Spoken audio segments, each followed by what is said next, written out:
Bonjour bien-aimés, je suis Chris, votre frère en Jésus-Christ. Je viens partager cette pensée biblique avec vous.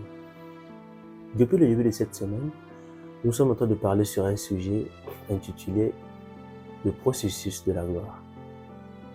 Je tiens d'abord à vous dire merci d'avoir partagé et d'avoir liké cette vidéo. Vraiment, que Dieu vous bénisse, c'est encourageant. Aujourd'hui, nous allons traiter notre dernier point, la révélation de Dieu lui-même et l'entrée dans la gloire totale. Bien-aimés, nous arrivons ici au point crucial. Trop souvent, nous nous arrêtons aux dons de Dieu. Nous voulons la manne. Nous voulons l'eau du rocher. Nous voulons la terre promise. Mais le but ultime du désert, c'est que nous puissions connaître celui qui donne la manne, celui qui fait jaillir l'eau du rocher, celui qui promet la terre. Le but, c'est lui. C'est de connaître Dieu lui-même.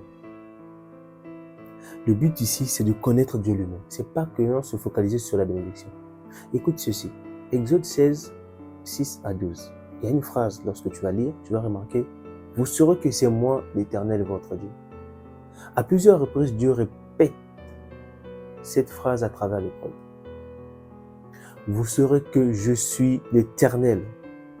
Chaque miracle, chaque provision, chaque délivrance est une leçon sur son caractère.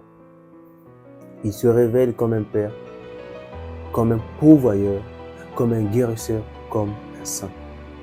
Si tu traverses le désert que pour obtenir la bénédiction, bien aimé, tu risques de manquer de bénédiction. Mais si tu traverses pour le connaître, alors la bénédiction devient la cerise sur le gâteau. Jérémie 9, 23, 24, la Bible dit ceci. Mais que celui qui veut se glorifie d'avoir de l'intelligence et de me connaître, de savoir que je suis l'Éternel. La gloire ultime n'est pas que, ou encore, la gloire ultime n'est pas dans les choses que Dieu peut faire pour nous, mais dans la connaissance de qui il est. La théologie, c'est la connaissance de Dieu. La gloire, c'est la manifestation de cette connaissance.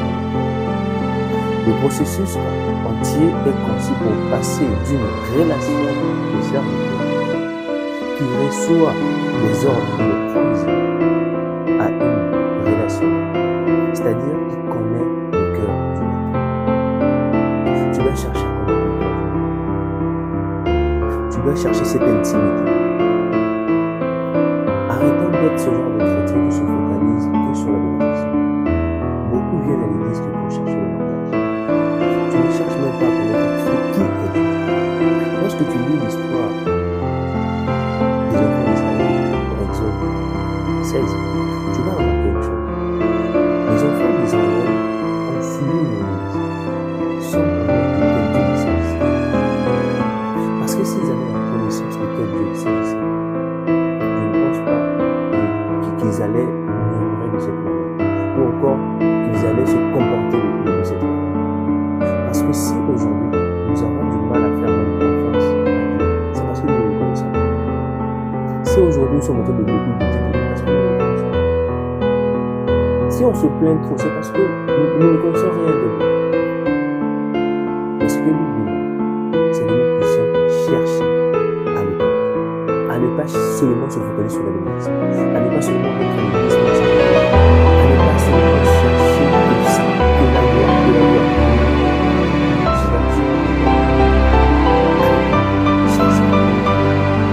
Parce que c'est là que la véritable gloire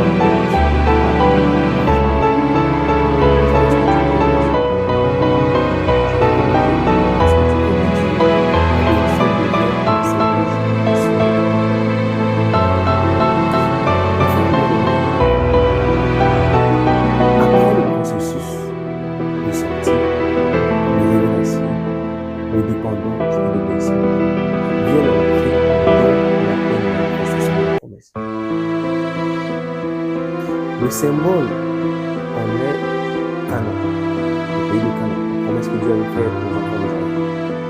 Mais nous devons faire attention à une chose.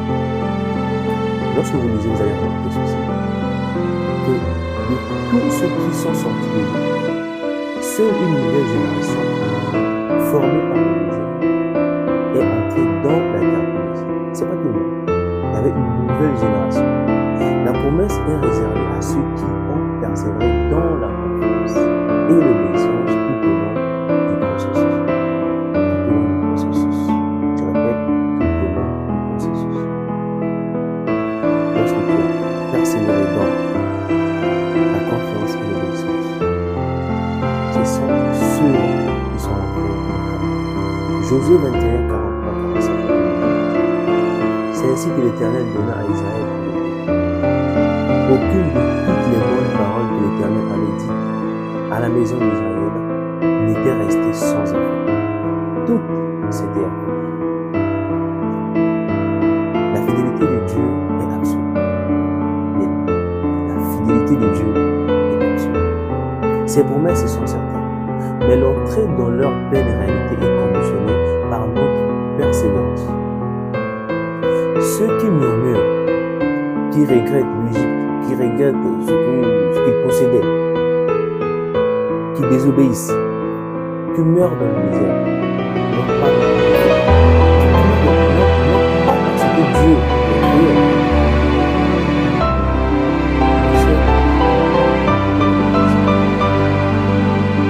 Parce que la mentalité de l'esclave est incompatible pour parler de l'héritage d'un fils. Parce que Dieu veut que nous soyons des fils et des filles. Et non pas des gens qui sont là pour c'est pas ce que Dieu veut. Mais la gloire totale, c'est la jouissance d'une relation et mature avec le Dieu de Dieu. C'est l'aboutissement d'une vie façonnée. Lorsque je lis dans Hébreux 4, 9 à 11, la Bible dit ceci: il y a donc un repos de sabbat réservé au peuple de Dieu.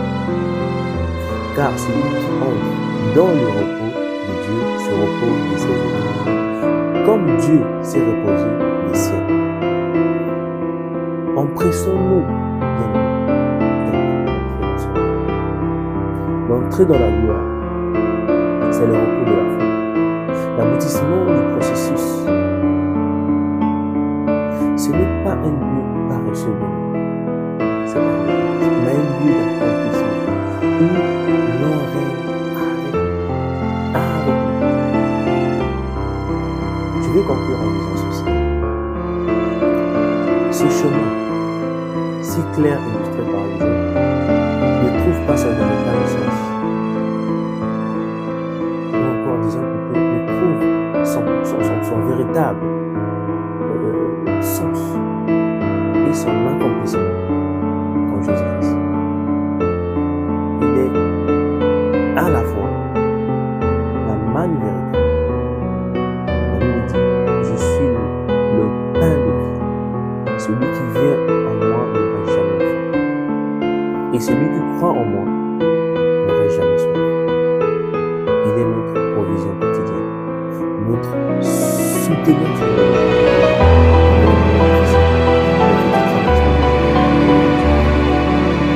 Il n'était pas avant de respecter. Arrête de te dire de Dieu. Arrête de penser que tu n'es pas là.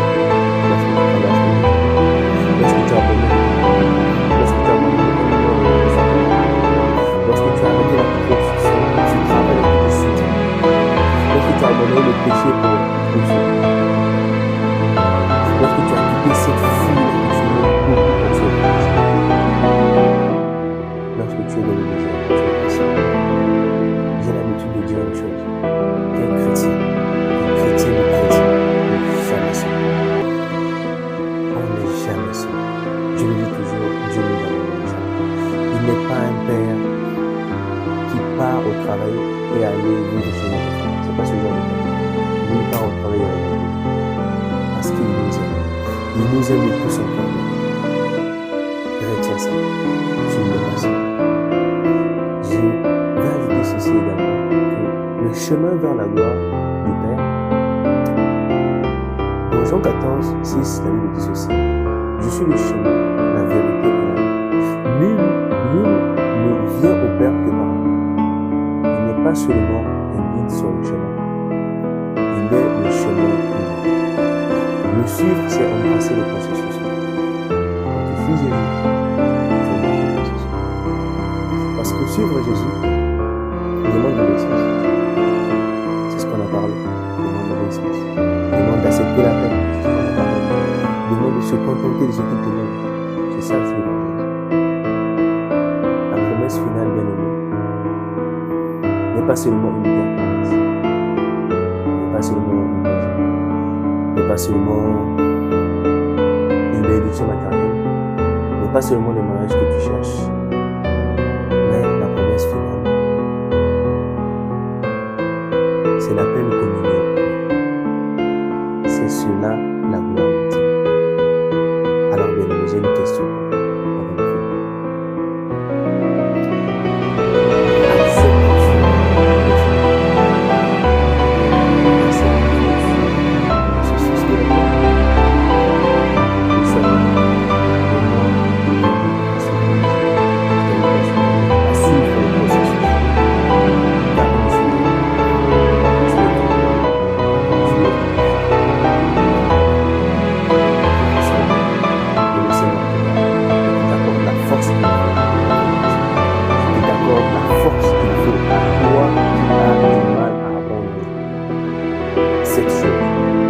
Cette personne, ce milieu pour le soin. Que Dieu te donne la force par le Saint-Esprit.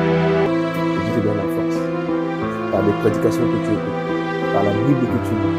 Dieu te donne